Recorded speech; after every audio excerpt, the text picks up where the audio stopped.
ഹരേ കൃഷ്ണ. എല്ലാവർക്കും മാധവത്തിലേക്ക് സ്വാഗതം. തിരുവാതിര മഹോത്സവമാണ് വരുന്നത്. ഇന്ന് നമുക്ക് തിരുവാതിരയുടെ ഉത്ഭവ കഥയെപ്പറ്റി നോക്കാം.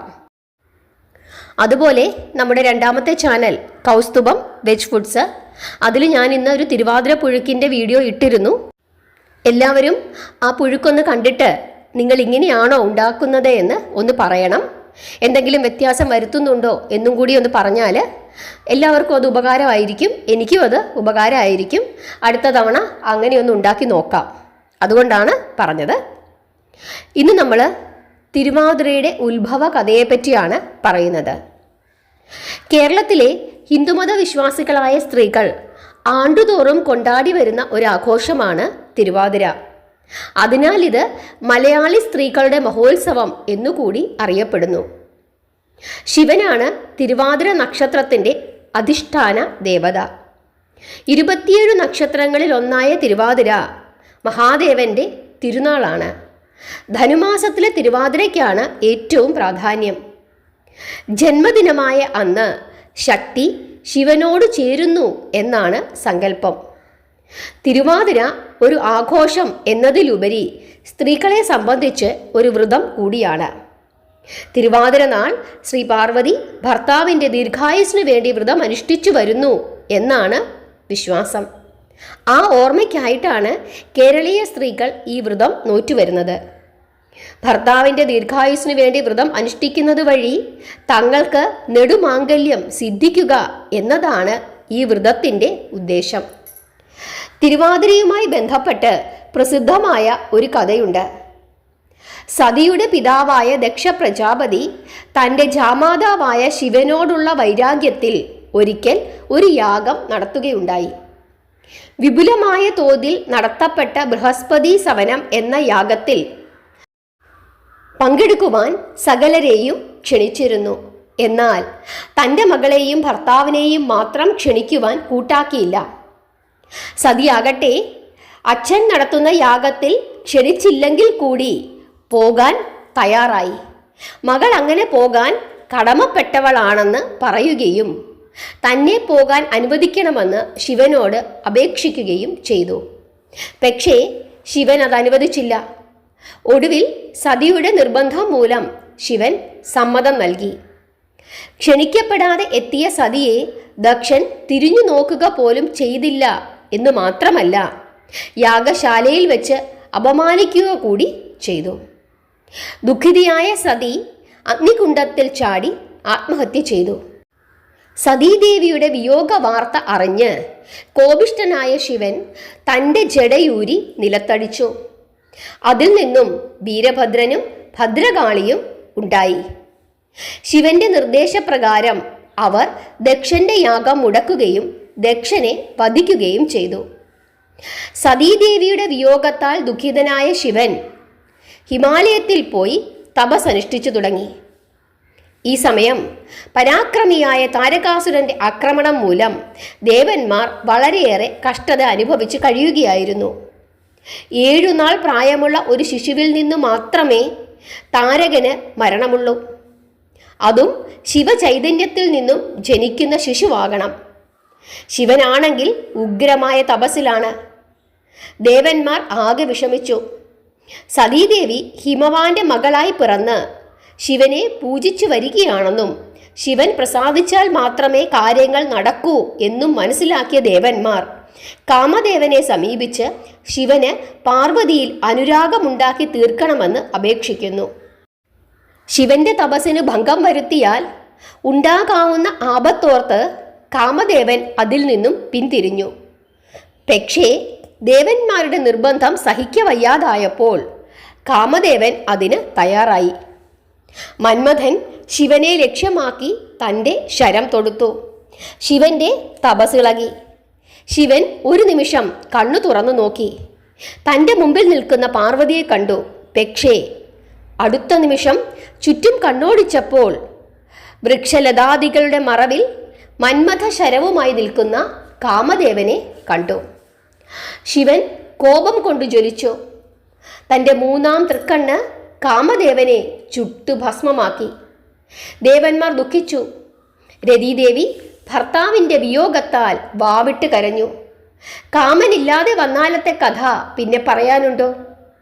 സ്ത്രീ പുരുഷന്മാർക്ക് അനുരാഗമില്ലാതെയായി. സൃഷ്ടിയുടെ മൂലകാരണമായ കാമദേവനെ ജനിപ്പിക്കേണ്ടത് ഒരാവശ്യമായി വന്നു. എല്ലാവരും ചേർന്ന് ശിവനെയും പാർവതിയെയും ധ്യാനിച്ചുകൊണ്ട് വ്രതം അനുഷ്ഠിച്ചു തുടങ്ങി. പാർവതീദേവിയും ശിവനെ ധ്യാനിച്ചു. ദേവി തപസ് തുടങ്ങി. ഭക്തജനങ്ങളുടെ വ്രതാനുഷ്ഠാനത്തിൽ സന്തുഷ്ടനായ ശിവൻ കാമദേവനെ ജീവിപ്പിച്ചു. പാർവതിയെ വിവാഹം കഴിച്ചു. ശിവപാർവതിമാരുടെ വിവാഹം നടന്നത് ധനുമാസത്തിലെ തിരുവാതിരയ്ക്കാണ് എന്നൊരു ഐതിഹ്യവും പറയുന്നുണ്ട്.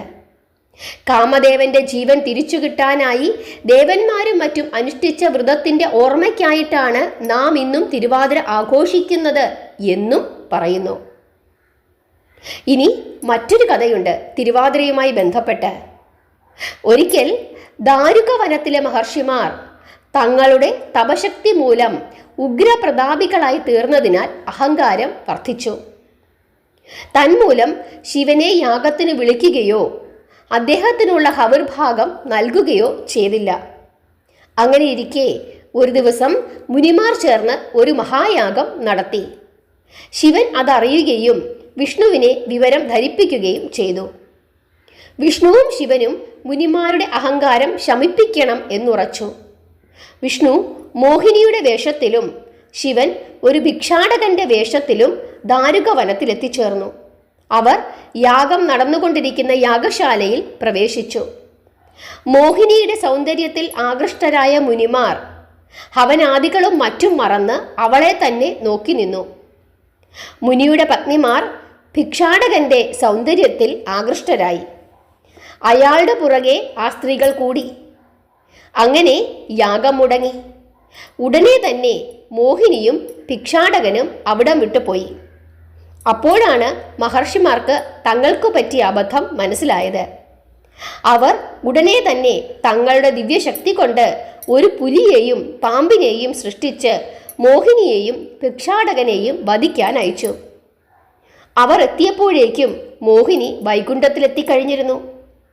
ഭിക്ഷാടകൻ സ്വന്തം രൂപം ധരിച്ച് പുലിയെ വലിച്ചു കീറി.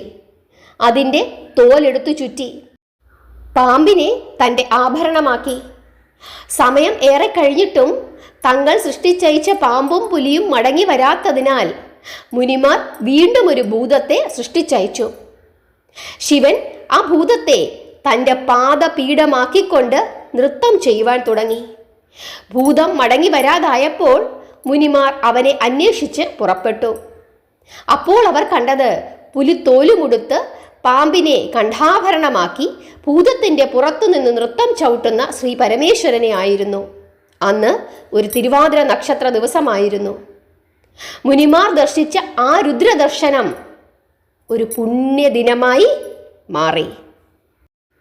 അതുകൊണ്ട് കേരളത്തിൽ ശ്രീ പാർവതീദേവിയുമായി ബന്ധപ്പെട്ട് കേരളത്തിലെ സ്ത്രീകൾ തിരുവാതിര വ്രതം എടുക്കുമ്പോൾ തമിഴ്നാട്ടിൽ ആ രുദ്രദർശനമാണ്.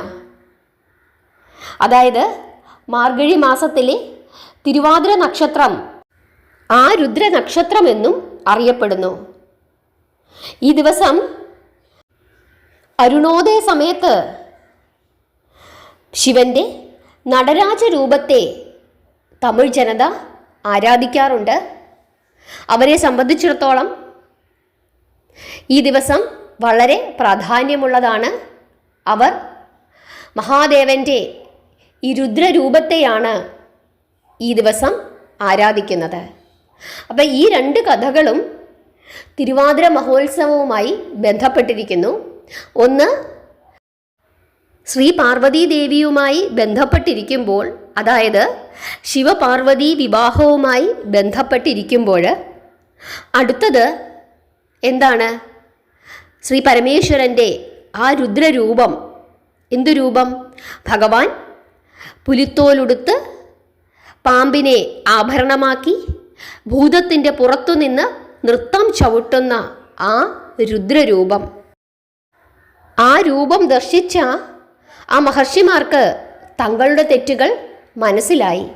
അതുകൊണ്ട് തന്നെ തമിഴ് ജനത അന്നേ ദിവസം വെളുപ്പിനെ, അതായത് 13-ാം തീയതി വെളുപ്പിനെ, അപ്പോഴാണ് തിരുവാതിര നക്ഷത്രം ഉള്ളത്. 12-ാം തീയതി വെളുപ്പിനെ തിരുവാതിര നക്ഷത്രമല്ല. അതുകൊണ്ട് തന്നെ 13-ാം തീയതി വെളുപ്പിനെ എല്ലാവരും തന്നെ ഭഗവാന്റെ ആ രുദ്രരൂപം, ഏതു രൂപമാണ് എന്ന് ഞാൻ ഇപ്പോൾ പറഞ്ഞു, ആ രൂപത്തെ ധ്യാനിച്ച് പ്രാർത്ഥിക്കുക. തമിഴ് ജനത ഈ ദിവസം ഈ വിധത്തിലാണ് പ്രാർത്ഥിക്കുന്നത്, കേരളീയർ ഈ വിധത്തിലും. അപ്പോൾ നിങ്ങൾക്ക് തിരുവാതിര വ്രതത്തിൻ്റെ, തിരുവാതിര നക്ഷത്രത്തിൻ്റെ ആ പ്രാധാന്യം മനസ്സിലായി എന്ന് വിശ്വസിക്കുന്നു. ധനുമാസത്തിലെ തിരുവാതിരയുടെ പ്രാധാന്യം ഈ 2 രീതിയിലാണ് പുരാണങ്ങളിൽ പറയുന്നത്. എല്ലാവരെയും ഭഗവാൻ അനുഗ്രഹിക്കട്ടെ. നിങ്ങൾക്ക് എല്ലാ കാര്യങ്ങളും മനസ്സിലായി എന്ന് വിശ്വസിക്കുന്നു. ഹരേ കൃഷ്ണ.